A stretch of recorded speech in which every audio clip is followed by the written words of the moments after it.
Click করুন অ্যাপের bell আইকনে আর সাবস্ক্রাইব করুন এবিপি আনন্দ। সব সময় থাকুন খবরে।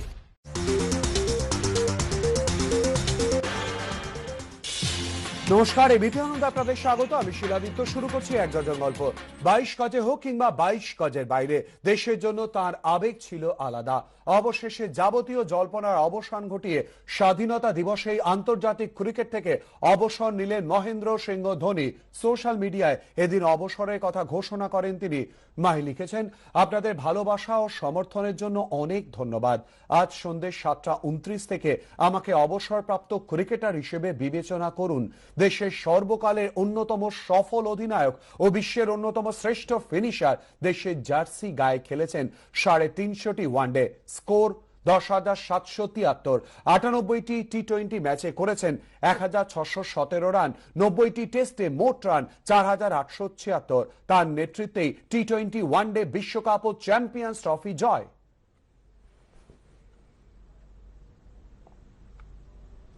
প্রত্যেক ক্রিকেটারকেই একদিন না একদিন তার সফর শেষ করতে হয়, কিন্তু যখন আপনি জানতে পারেন আপনার খুব কাছের কেউ অবসর নিলেন, তখন আবেগকে আরো বেশি অনুভব করেন আপনি। দেশের জন্য তুমি যা করেছো তা প্রত্যেকের হৃদয়ে চিরকাল লেখা থাকবে। তোমার থেকে যে পারস্পরিক শ্রদ্ধা ও ভালোবাসা পেয়েছি তা আমি সারা জীবন মনে রাখবো। বিশ্ব যার কৃতিত্ব দেখেছে, আমি সেই ব্যক্তিকে দেখেছি। প্রতিক্রিয়া ভারত অধিনায়ক বিরাট কোহলির।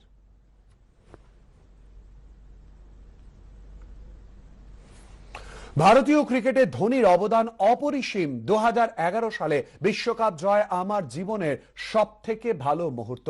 দ্বিতীয় ইনিংসের জন্য তোমাকে এবং তোমার পরিবারকে অনেক শুভেচ্ছা। টুইট প্রাক্তন ক্রিকেটার সচিন তেন্ডুলকরের। ক্যাপ্টেন, লিডার, লেজেন্ড মাহি, দেশের জন্য তুমি যা করেছো সেজন্য অনেক ধন্যবাদ। টুইট শিখর ধাওয়ানের। মহেন্দ্র সিং ধোনির মতো ক্রিকেটার আর হবে না। ধোনির মতো ক্রিকেটার না আছে, না ছিল, না হবে।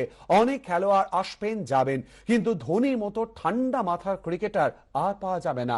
ধোনি অসংখ্য ক্রিকেট প্রেমীর আশা আকাঙ্ক্ষা তাদের পরিবারের সদস্যদের মতো ছিলেন। টুইট প্রাক্তন ক্রিকেটার বীরেন্দ্র সেহবাগের।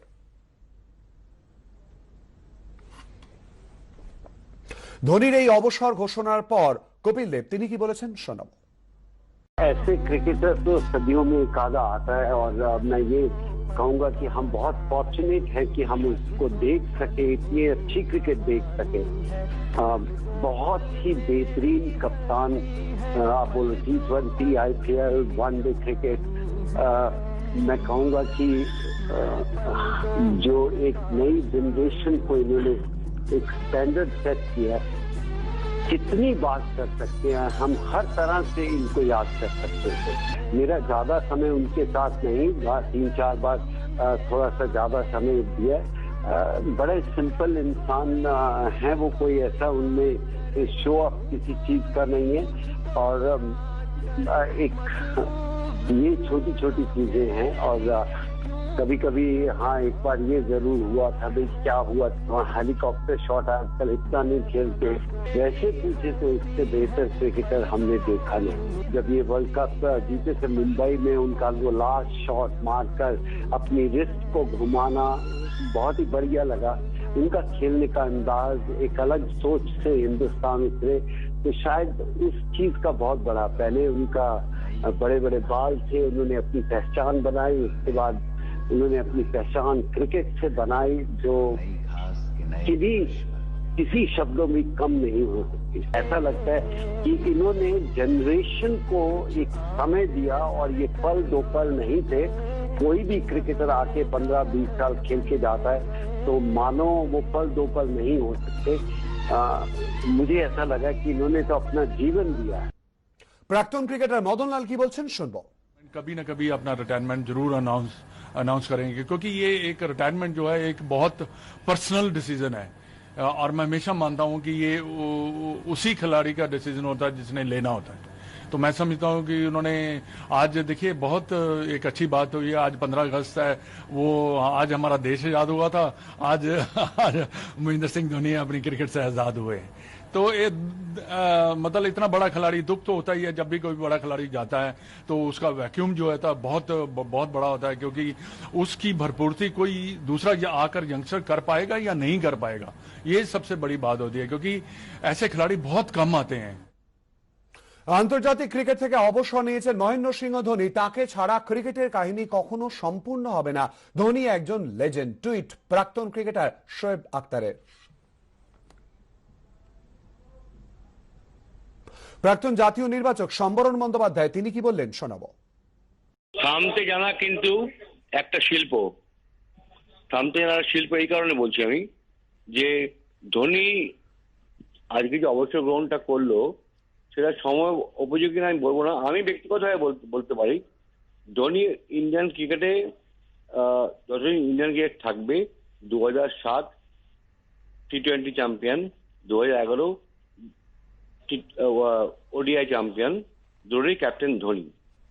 আমার কিন্তু ব্যক্তিগতভাবে মনে হয় শিলাদিত্য যে আরো ভালো লাগতো আমার যেই দিন New Zealand versus India world cup semifinal খেলাটা হলো সেই দিন যদি একটু অংশগ্রহণ করতো আমার মনে হয় আরো একটু ভালো লাগতো। ঠিক আছে, ওটা তো নিজের চয়েস। যেমন সুনীল গাভাস্কর করেছিল 188 করার পরে এগেনস্ট ওয়ার্ল্ড 11 ইন ইংল্যান্ড ওর অবসর গ্রহণ করেছিল। তাও বলো ধোনি কিন্তু ইন্ডিয়ান ক্রিকেটে সারাক্ষণ স্বর্ণাক্ষর লেখা থাকবে, কারণ এই ধরনের কুল ক্যাপ্টেন, কুল পারফর্মার। যদি টেস্ট ক্রিকেট দেখো, টেস্ট ক্রিকেটে খুব আহামরি মনে হবে না, সকাল টেস্ট 100 30টার উপরে 50, কিন্তু ওডিআই বা টি-20 দেখো এবং যদি আইপিএল দেখো ওর পারফরমেন্স কিন্তু আউটস্ট্যান্ডিং। ধোনির অবসর ঘোষণা নিয়ে কীর্তি আজাদ কি বললেন শোনাবো। जैसे जैसे उनकी उम्र आगे बढ़ती गई उनका अनुभव बढ़ता गया। वह एक बेहतरीन खिलाड़ी नहीं, उसके बाद बहुत ही अच्छे कप्तान बने और उनके ही कप्तानी में हम 2 विश्व कप जीते। उन्होंने टीम को अपनी ओर से खूब इंस्पायर किया, उनको आगे बढ़ाया, नए नए लड़कों को लेकर आए। मुझे तो याद है एक बार विराट ने भी कहा था कि मैं अपना बहुत कुछ धोनी को वो दूंगा, श्रेय दूंगा, क्योंकि संभवतः एक सीरीज वो उतना अच्छा नहीं खेल रहे थे, लेकिन महेंद्र सिंह धोनी ने उनको फिर भी खिलाया क्योंकि जानते थे कि इनमें प्रतिभा है और आगे खेल सकते हैं। तो एक अच्छा कप्तान वही होता है जो अपने खिलाड़ियों की विशेषता को समझता है और उनको सामने लेकर के आता है। जिंदगी का वक्त कैसे गुजरता है किसी को पता नहीं लगता। ऐसा ही लगता है कि कल ही हम हेलीकॉप्टर शॉट देख रहे हैं, कल ही देखा था हमने धोनी का हेलीकॉप्टर शॉट। ধোনি ছোটবেলায় কোচ চঞ্চল ভট্টাচার্য তিনি কি বললেন শোনাবো। देखिए, ये तो एक चौंकाने वाली बात है, और जो भी डिसीजन आज तक लिया है, चाहे वो टेस्ट क्रिकेट हो, इसका वो अपना डिसीजन किसी को बोलने का मौका उन्होंने नहीं दिया आज तक। तो इस तरह से आज जो डिसीजन वो लिया तो निश्चित रूप से ये चौंकाने वाली बात है, लेकिन उन्होंने इसकी सूचना बोर्ड को पहले दे रखी थी। देखिए, दुख तो है ही है। हम चाह रहे थे, ये व्यक्तिगत मेरा अपना व्यक्तिगत विचार है कि वर्ल्ड कप जो टी-20 होना था आगे बढ़ा, उसमें खेले और भारत को एक बार फिर से उसके योगदान से विराट कोहली को ट्रॉफी लाके भारतीय एक क्रिकेट में एक नया इतिहास जड़ दे। निश्चित रूप से वो इतिहास के पन्ने में दर्ज होगी, रहेगी भी निश्चित रूप से। অপরদিকে ধোনির অবসর ঘোষণার কিছুক্ষণের মধ্যেই অবসর সুরেশ রায়নারও। তোমার সঙ্গে খেলার অভিজ্ঞতা অসাধারণ মাহি, আমি গর্বিত, ইনস্টাগ্রাম পোস্টে লিখেছেন রায়না।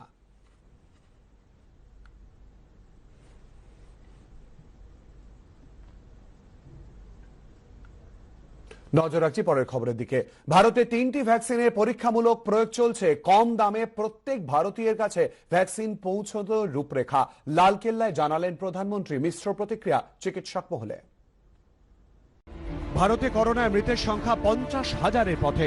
এই পরিস্থিতিতে একটাই জিনিস জানতে চাইছে গোটা দেশ, কবে আসবে ভ্যাকসিন। দিনক্ষণের বিষয়ে স্পষ্ট করে কিছু না বলতে পারলেও শনিবার লালকেল্লা থেকে এ প্রসঙ্গে মুখ খুললেন Narendra Modi. Indian council of medical research বা ICMR এবং ন্যাশনাল ইনস্টিটিউট অফ ভাইরোলজি বা NIV সহযোগিতায় কোভ্যাক্সিন তৈরি করেছে হায়দ্রাবাদের সংস্থা ভারত বায়োটেক। এই ভ্যাকসিনের ট্রায়াল দ্বিতীয় পর্যায়ে রয়েছে। আর এক ভারতীয় সংস্থা জাইডাস ক্যাডিলাও ভ্যাকসিন নিয়ে গবেষণা করছে।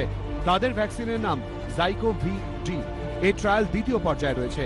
অক্সফোর্ড ইউনিভার্সিটি এবং অ্যাস্ট্রাজেনেকা যৌথ উদ্যোগে তৈরি হয়েছে দ্য চ্যাডক্স 1S ভ্যাকসিন। ভারতে ট্রায়াল শুরুর অনুমতি পেয়েছে পুনের ভ্যাকসিন প্রস্তুতকারী সংস্থা সেরাম ইনস্টিটিউট অফ ইন্ডিয়া বা সেরি। নভেম্বরে ট্রায়াল শেষ হবে। সেরাম ইনস্টিটিউট এই ভ্যাকসিনটার অ্যাডভান্টেজ হচ্ছে এটা ডুয়াল ইমিউনিটি দেবে, অর্থাৎ ইমিউনোগ্লোবুলিন জি প্লাস টি সেল দুটো দেবে, লং লাস্টিং হবে, যেটা ভারত বায়োটেকের ভ্যাকসিন। এই ভ্যাকসিনটা যেহেতু হোল ভাইরন কিল্ড, অর্থাৎ ভাইরাসটাকে মেরে হোল ভাইরাসটা ইনজেক্ট করা হচ্ছে, সেফটির দিক থেকে এটা সবচেয়ে সেফ। আরেকটি ভ্যাকসিন জাইডাস ক্যাডিলা থেকে করছে, এটা ডিএনএ প্লাজমিড ভ্যাকসিন। এটা মূলত টি সেলের দিকে ফাংশন বাড়ায়, যার ফলে একটা লং টার্ম প্রোটেকশন দেবে। শুনে খুবই আশাব্যঞ্জকই লাগছে, এবং স্পেশালি ধরুন কোভ্যাক্সিন, এর তো কয়টা স্পেশাল ব্যাপার আছে, যেটা হচ্ছে এটা ইন্ডিয়ান স্ট্রেনের ওপর তৈরি করা ভ্যাকসিন এবং কিল্ড ভাইরাসের ওপর ভ্যাকসিন, মানে প্রিন্সিপালি এর সাইড এফেক্ট সম্ভাবনা অনেক কম। আমরা অনেক বেশি কনফিডেন্ট থাকতে পারবো যে আমাদের পপুলেশনের জন্য এই ভ্যাকসিন এফেক্টিভ হতে চলেছে কি চলেনি। কবে ভারতীয় বাজারে আসবে ভ্যাকসিন, এটা যেমন লাখ টাকার প্রশ্ন, তেমনি 138 কোটি দেশে কিভাবে সকলের কাছে পৌঁছে দেয়া হবে করোনার ভ্যাকসিন, এটাও বড় প্রশ্ন।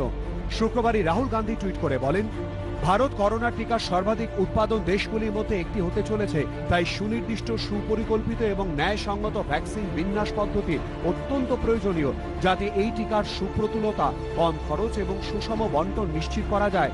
ভারত সরকারের উচিত এখনই সেই লক্ষ্যে পদক্ষেপ করা। আর শনিবার লালকেল্লা থেকে প্রধানমন্ত্রী আশ্বাস দিয়েছে কিভাবে ভ্যাকসিন সবার কাছে পৌঁছে দেওয়া হবে তার রূপরেখা স্পষ্ট। ভাষণে প্রধানমন্ত্রী তার দেশের করোনা পরিস্থিতির কথা বলেননি, সাধুবাদ জানাই। এই ভ্যাকসিন এবং ভারতবর্ষের মতন 138 কোটি জনসংখ্যার দেশে সকল মানুষের কাছে ভ্যাকসিন পৌঁছে দেওয়ার জন্য যে পরিকাঠামো দরকার, প্রধানমন্ত্রী নিশ্চিতভাবে সে সম্পর্কে সচেতন আছেন। কিন্তু আমাদের কোথায় যেন মনে হচ্ছে দেশের যে বাজেটারি অ্যালোকেশন, বাজেট বরাদ্দ আমরা দেখি, তাতে বোধহয় জনস্বাস্থ্যের এই বিষয়টি প্রধানমন্ত্রী এখনো গুরুত্ব সহকারে ভাবেননি। এর আগে আইসিএমআর এর তরফে নির্দেশ দিয়ে বলা হয়েছিল খুব দেরি হলেও যাতে 15ই আগস্টের মধ্যেই ভ্যাকসিন বাজারে নিয়ে আসা যায়, তার জন্য সব ধরনের ক্লিনিক্যাল ট্রায়াল দ্রুত শেষ করতে হবে। এতেই সিঁদুরে মেঘ দেখেছিলেন গবেষকরা। রাজনৈতিক গিমিকের কারণেই 15ই আগস্টের আগে ভ্যাকসিনের ট্রায়াল শেষ করার নির্দেশ দেওয়া হয়েছে কিনা সেই প্রশ্ন উঠেছিল। এ নিয়ে দেশ জুড়ে শোরগোল পড়ার পরই সাফাই দেয় আইসিএমআর এবং গবেষক সংস্থাও স্পষ্ট করে জানায়, ভ্যাকসিনের সমস্ত ট্রায়াল যথাযথ পদ্ধতি মেনে করা হবে, কোনো তাড়াহুড়ো করা হবে না। সত্যজিৎ বৈদ্য, এবিপি আনন্দ। কমলা হলুদ পাগড়িতে লালকেল্লায় মোদী গত 7 বছরে স্বাধীনতা দিবসের ভাষণে প্রধানমন্ত্রীর পাগড়ি তৈরি করেছে নিজস্ব স্টাইল স্টেটমেন্ট। শেক্সপিয়ার বলেছিলেন, নামে কি আছে, গোলাপ চেনা যায় গন্ধে, কিন্তু রাজনীতিবিদ চিনতে হলে সেই ধপধপে পাঞ্জাবি পাজামার সঙ্গে জহর কোট আর মাথায় মেখেরও টুপি না। যুগ বদলেছে, বদলেছে রাজনীতিবিদদের স্টাইল স্টেটমেন্ট। সেই তালিকায় সবার উপরে নাম থাকবে নরেন্দ্র মোদীর। গত 7 বছরে স্বাধীনতা দিবসের ভাষণে তার পোশাক সবার নজর কেড়েছে। বিশেষত্ব ছিল তার পাগড়িতে, মাথায় গেরুয়া হলুদ পাগড়ি, গলায় গেরুয়া সাদা উত্তরীয়, পরনে হাফ হাতা কুর্তা, সঙ্গে সাদা পাজামা। ৭৪তম স্বাধীনতা দিবসে এই পোশাকেই লালকেল্লায় ভাষণ দিলেন প্রধানমন্ত্রী। গত বছর এই দিনে প্রধানমন্ত্রীর পাগড়িতে ছিল নানা রঙের ছোঁয়া। 2018 সালে তাকে দেখা গিয়েছিল গেরুয়া রঙের পাগড়ি মাথায়। 2017 সালে লালকেল্লায় স্বাধীনতা দিবসের ভাষণের সময় নরেন্দ্র মোদীর মাথায় ছিল লাল হলুদ রঙের পাগড়ি। 2016 সালে মোদীর মাথায় ছিল ঝুঁটিহীন পাগড়ি। লাল ও গোলাপি ছাড়াও পাগড়িতে ছিল আরো অনেক রং। 2015 সালে প্রধানমন্ত্রীর পাগড়িতে ছিল হলদে সোনালী রং সহ বিভিন্ন রঙের শেড। 2014 সালে প্রথমবার প্রধানমন্ত্রী হিসেবে লালকেল্লায় ভাষণ দেওয়ার সময় মোদীকে দেখা গিয়েছিল লাল পাগড়ি মাথায়। পাগড়ির পাড় ছিল সবুজ রঙের। এবিপি আনন্দ।